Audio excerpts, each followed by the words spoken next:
It's Never Too Late by Janet Allen.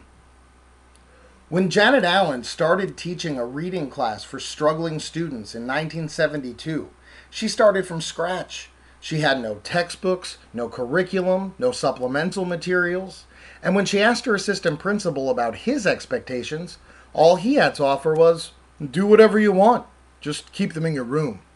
It turns out Janet had some misconceptions of her own. She entered the classroom with an idealized vision of teaching. Teacher gives assignments, student willingly and enthusiastically complies, teacher enters grades. This vision changed when she met her students. It turns out they didn't have the enthusiasm for learning she naively expected. Some were mischievous, some were angry, some sad, some interested in only the social aspects of school, some too cool, and others, well, a little strange. It's Never Too Late chronicles the evolution of Janet Allen from novice teacher to a teacher researcher who is able to foster a love for literacy in her students. Allen shares her journey through anecdotes, sharing her research and how she integrated what she learned into her teaching to help combat the frustration her students were experiencing. Dr. Allen seems ahead of her time. With all of the connections to current ideas in education that Allen explores, it's easy to forget she wrote it when these things were still around.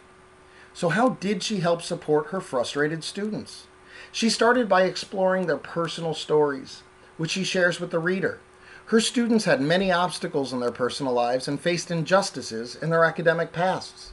Labeled as slow, her students had bought into the idea that they were limited. She had to overcome their fixed mindset if she ever wanted them to come out of their shells.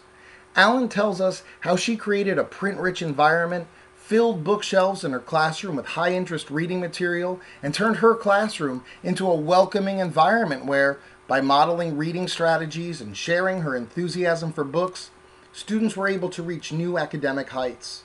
She focuses on the value of reading aloud and dialogue in the classroom. Through meaningful interactions, students shared ideas with one another and discovered that they too could say smart things. This book is a must-read for teachers of literature and those who would presume to evaluate them. The appendix is bursting with resources. There are activities, student surveys, and much, much more. Curious? Sorry, sucker. You'll have to read the book. I'm Anthony Bologna. My ulterior motive all along has been to get you to read It's Never Too Late.